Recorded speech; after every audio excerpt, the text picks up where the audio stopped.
What's going on, guys? This is Jake at That Fit Friend, and today we're going to be looking at the Reebok Speed 21 TR. So 4 things to like about this model is number 1, this model features a lug outsole patterning similar to the Reebok Nano 11. So personally, I do like the lug outsole patterning on the Nano 11. I think it gives you a lot of traction on a variety of surfaces. So if you plan to use this shoe for, let's say, a few casual track workouts, class workouts, and gym focused training, I think you should be fine with the traction in this model. The second thing to like is just how lightweight the shoe is. So Reebok Speed TRs are notorious for being lighter in weight, and at a size 10 model, this weighed about 10 ounces. So across the board, it's a fairly lightweight shoe. So if you are training for longer sessions or in HIIT sessions where you're doing a lot of bounding, plyometrics, etc., the shoe never really feels heavy on the foot. The third thing to like is just the overall breathability of the upper construction. So one thing that I like about the shoe, besides it being lightweight, is that it is fairly breathable. So if you are in a class setting or a gym setting, for example, where it's very hot, I don't think you're gonna have to worry about sweaty feet or stinky feet because this shoe does breathe pretty well as a whole. The fourth thing to like about this model is that it features Reebok's Float Ride Energy Foam midsole. So in the Reebok Nano 11, we do have a little bit of that Float Ride Energy Foam midsole throughout. However, it's a much more, I would say, stable model. This model features a slightly thicker midsole and it is very responsive. So if you are worried about being on your forefeet, doing a lot of bounding, doing a lot of plyos, doing a lot of jumping, this model is a pretty good model for tackling those tasks and giving you a decent level of reactivity and responsiveness with the ground.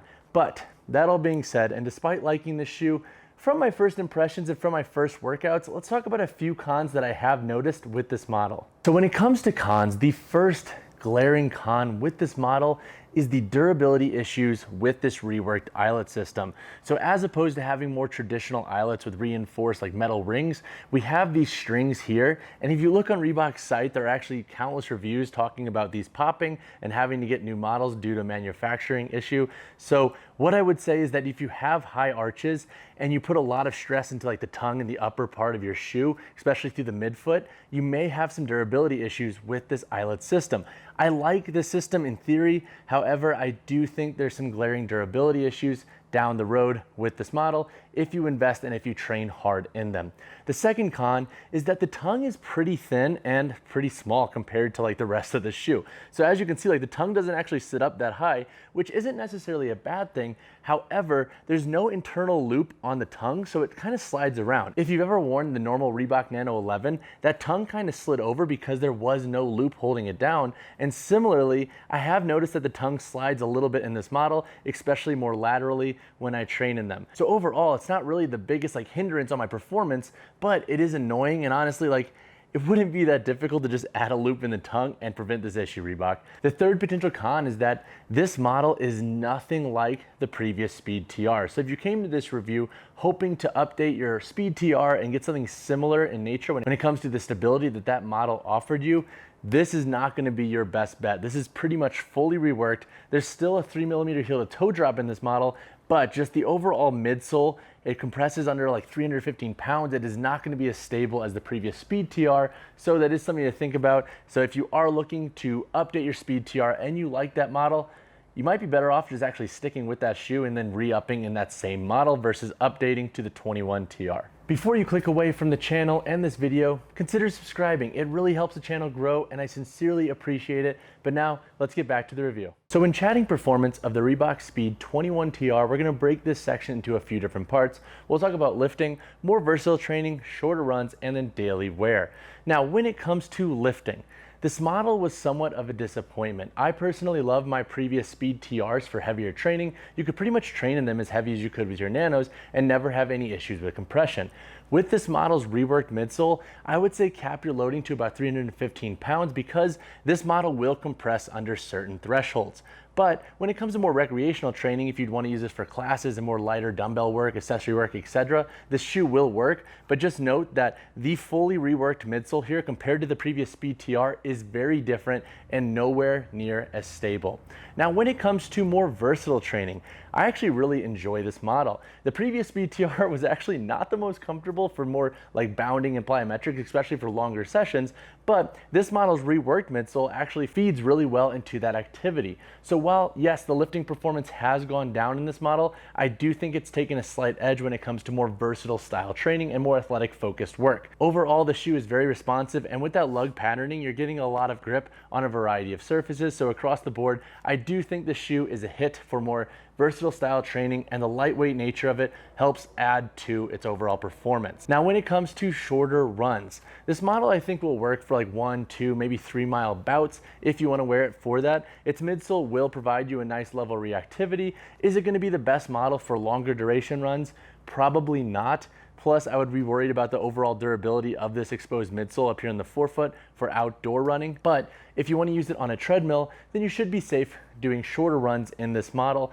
It's lightweight, it has a 3mm heel to toe drop, so it feeds really well into like forefoot or midfoot strikers. And with the overall midsole construction, you get a little bit more responsiveness compared to the previous Speed TR. For daily wear, this model works as well, and it is decently comfortable. What I would say though is be very conscious of the durability if you were walking outside in them, because we do have this more exposed midsole. It can be a bit more prone to like absorbing water, for example, and like holding dirt. So be a bit conscious if you plan to wear these outside. But across the board, I like and I don't like how this shoe performs. I was kind of let down because I like the previous Speed TR for lifting, and this model doesn't excel at all on that playing field. However, it does do a decent job with versatile training, so it does have an edge there. And then when it comes to shorter runs and daily wear, it's okay. I would suggest not using them for daily wear if you want them to go the distance, and if you're using them for shorter runs, cap yourself to like 3 miles max. So now let's answer the question, is the Reebok Speed 21 TR worth it? I'm honestly 50-50 on this one, guys. I really wanted to love this shoe, but with the durability issues that folks are having with the eyelets, I don't know if I can confidently say like, yeah, this shoe is gonna be perfect for you and never break down, because it's a little dicey with this new eyelet construction. If you plan to use this shoe for more versatile training and on a more casual basis, then I could see it being worth it. It is very responsive and it does feel comfortable in those settings. However, once again, with the durability factors going into this shoe's construction, I would say tread lightly when considering this model. All right, so when it comes to weight in this model, as mentioned before, this is a size 10 shoe and we're coming out to 10 ounces. So this is a fairly lightweight training shoe similar to other Speed TRs.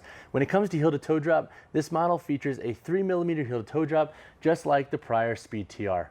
When talking sizing and fit in this model, you should be safe going true to size. So just like previous Speed TRs, the midfoot in this model is pretty narrow, so it might not be the best fit for folks with wider feet. So do keep that in mind. If you have a flatter or wider midfoot, this shoe may feel a little bit uncomfortable for you, and the insole does not remove. So if you have to put in inserts, that is also something to consider in this model, that there is no removable insole. So with the eyelet issue, if you put in a thick insert and you're pushing into the eyelets even more, that might also be something to factor in when considering sizing and fit and if this model is worth it. Now, when looking at price for this model, you can expect to pay $100 USD. Now, what I would say is that if you're looking into Speed TRs for lifting, look at the previous model. Generally, you could find them on sale for a really good price point.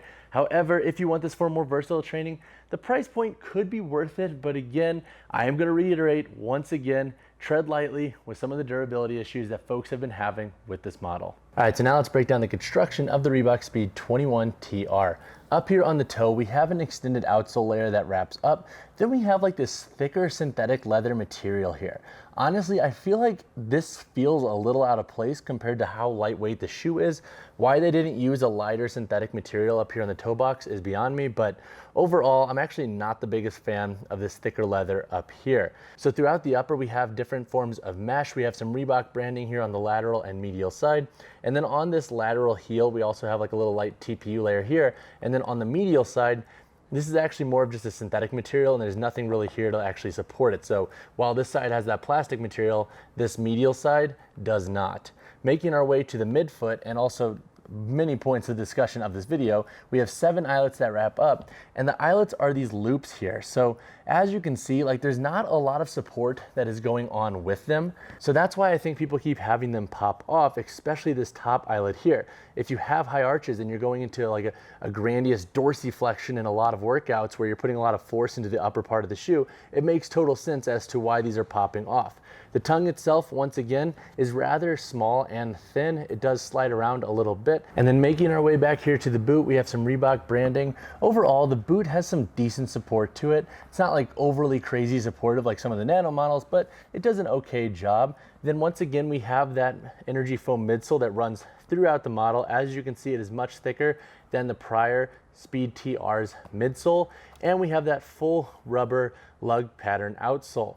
Then last but not least, the insole. Is it removable? Is it not? This model does not have a removable insole. And then as mentioned in the sizing section, this midfoot in this shoe is pretty narrow. So if you have a wider or flatter midfoot, that is definitely something to consider with this shoe. If you have any questions on this model about the construction specifically, hit me in the comments below. All right, guys, that wraps up my review of the Reebok Speed 21 TR.